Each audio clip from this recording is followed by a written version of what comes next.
Hello everyone, welcome to Lit Mills. तो दोस्तों, इस टॉपिक के लिए मुझे एक ईमेल आई थी, tragedy in modern European drama, और मेरी पूरी कोशिश रहेगी कि मैं उसको जितना इजीली हो सके ब्रेक डाउन कर पाऊँ आपके लिए।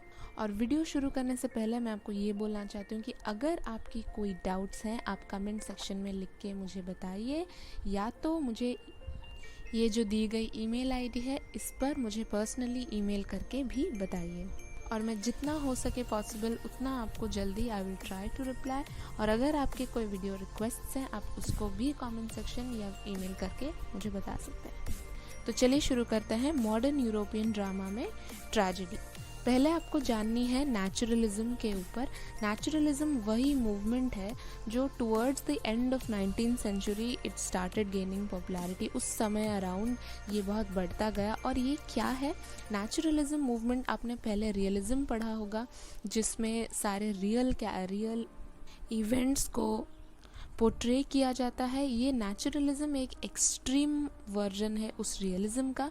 इसमें क्या होता है, जो वास्तविक चीज़ें होती हैं, रियलिटी, उसको ये लोग पोर्ट्रे करते हैं। और ये जो बहुत ज़्यादा बढ़ गया, और इससे पहले क्या था, रोमांटिसिज्म था, वो सब था। तो रोमांटिसिज्म में क्या होता था, जो राइटर्स थे और जो रोमांटिक राइटर्स थे, पोइट्स थे, वो हर चीज़ को की वर्णना जैसे कर रहे थे, वो हमको ये मैसेज दे रहा था कि दुनिया में सब कुछ सुंदर है, दर्द भी सुंदर है, खुशी भी सुंदर है, सुंदर भी सुंदर है।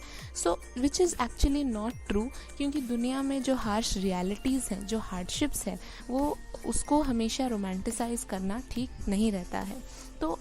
तो उसी लिए नेचुरलिज्म से जो भावनाएं थी, सेंटिमेंटालिटी थी, वो इस मॉडर्न एज में नॉवेल्स और ड्रामास और जितने भी ऑलमोस्ट वर्क्स लिखे गए थे उन सब में वो धीरे धीरे दिखने लगा। तो नॉर्वे के जो राइटर थे हेनरिक इब्सन, उन्होंने क्या किया, उनके जो सब वर्क्स थे वो उसमें जो संकीर्ण महत्वाकांक्षा थी सोसाइटी की, जो कि नैरो एम्बिशियसनेस बोलते हैं, और जो महिला और पुरुषों की जो हिपोक्रेसी थी या जो पाखंडी लोग थे, और ये चीज़ सोसाइटी को कितनी अफेक्ट कर रही थी, वो इस सब के बारे में अपने वर्क में बात करते हैं। और उनके काम में जो मेजर थीम थी वो थी फ्यूटिलिटी, जिसका मतलब है निरर्थ कथा, यानी जो पॉइंटलेसनेस है, जिसका कोई महत्व नहीं, इम्पोर्टेंस नहीं है। और ये जो फ्यूटिलिटी है वो क्या लीड करती है, कैटास्ट्रोफी को, जो कि है तबाही। तो वो ये बोलना चाहते हैं कि इंसानों की ये जो फ्यूटिलिटी है, ये जो यूजलेसनेस है, ये तबाही को लीड करती है। नेक्स्ट हम चलते हैं, जो कि एक स्वीडन राइटर थे, ऑगस्ट स्ट्राइनबर्ग। ये भी हेनरिक इब्सन से बहुत इन्फ्लुएंस हुए थे और उन्होंने उनके साथ हाथ जोड़ लिए थे इस मूवमेंट में, ये जो ट्रेजेडी मॉडर्न यूरोपियन। फिर ये जो कुछ वर्क्स है, द फादर 1887, मिस जूली 1888, ये सब क्या शो करती है, ये जो इब्सन ने अटैक की थी रिलीजियस, पॉलिटिकल और मोरल, यानी अपने काम के थ्रू वो सोसाइटी की ये जो कुछ रिलीजियस पॉलिटिकल क्रैक्स थी वो अपने काम के थ्रू रिफ्लेक्ट कर रही थी, specially these two works. Next हम बात करते हैं एंटोन चेखोव के बारे में, जो कि एक रशियन ड्रामेटिस्ट थे इस पीरियड के। और वो किस बारे में लिखते थे, वो जो लाइफ की जो निराशाजनक लाइफ है लोगों की, और जो सेंसिटिव पीपल थे,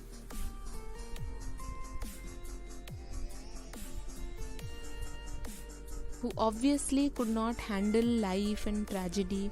So यही सब के बारे में वो लिखते थे। उनकी some of the works are uncle Vanya 1897, three sisters 1901, और वेरी जो सबसे पॉपुलर है वो है चेरी ऑर्चर्ड, जो 1904 में लिखी गई थी। और चेरी ऑर्चर्ड में उन्होंने क्या लिखा था कि कैसे इंसानों का जो खोखलापन है, जो हॉलोनेस है, वो किस चीज़ को लीड करती है। यही जो हॉलोनेस है, यही जो टीडियसनेस है, यही सामाजिक व्यवस्था का विघटन करती है और इट डिसइंटीग्रेट्स सोशल ऑर्डर।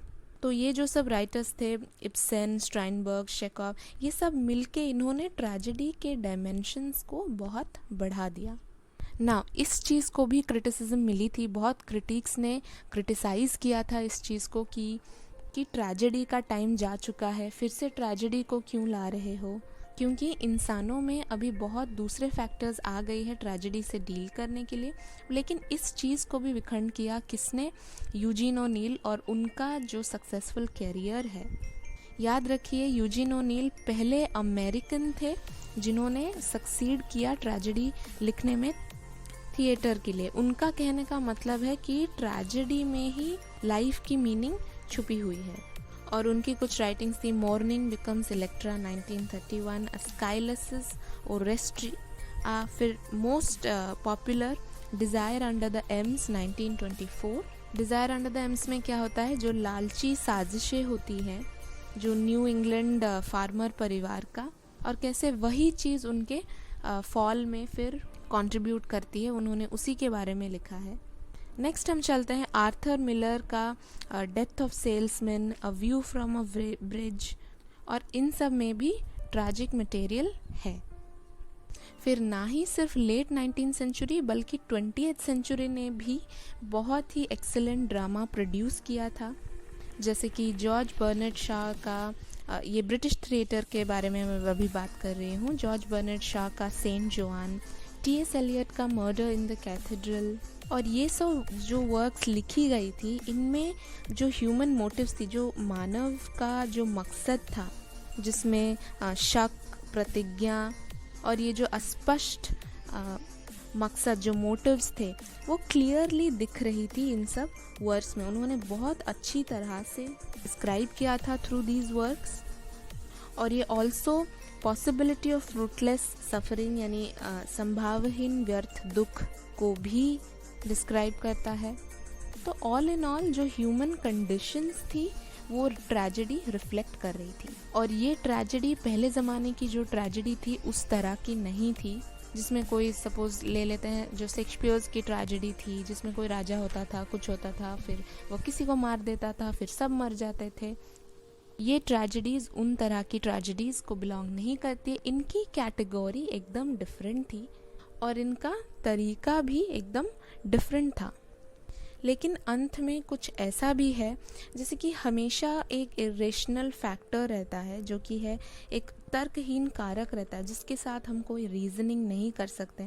और चाहे इंसान जितना भी अच्छा रह ले, कुछ कर ले, हमेशा एक यही इरेशनल और तर्कहीन फैक्टर रहती ही है, जो कि इंसानों को बहुत परेशान करता है। और ये चीज़ दुनिया में ना कोई रिलीजन, ना कोई फिलॉसफी, ना कोई साइंस कंसोलेशन दे सकता है। किसी भी चीज़ से सांत्वना नहीं मिलती है। और ये जो फोर्सेस है इतनी मिस्टीरियस होती है कि ये एकदम कभी कभी सर चढ़ के बोलती है, बहुत रहस्यमय होती है। And this is what really affects us humanly and our human life. So the only way to deal with this is, आप शायद इस चीज़ को, कभी हम इसमें महारत हासिल शायद नहीं कर सकते हैं, शायद इस चीज़ को रियली मास्टर नहीं किया जा सकता है, लेकिन इस चीज़ को हमेशा कंट्रोल किया जा सकता है, कंटेंट किया जा सकता है, तर्क दिया जा सकता है, रीजनिंग की जा सकती है। तो अगर आप ट्रेजेडी एज अ थीम लिख रहे हैं तो आप ज़रूर इस बात को मेंशन कीजिए, ट्रेजेडी के बारे में मेंशन कीजिए।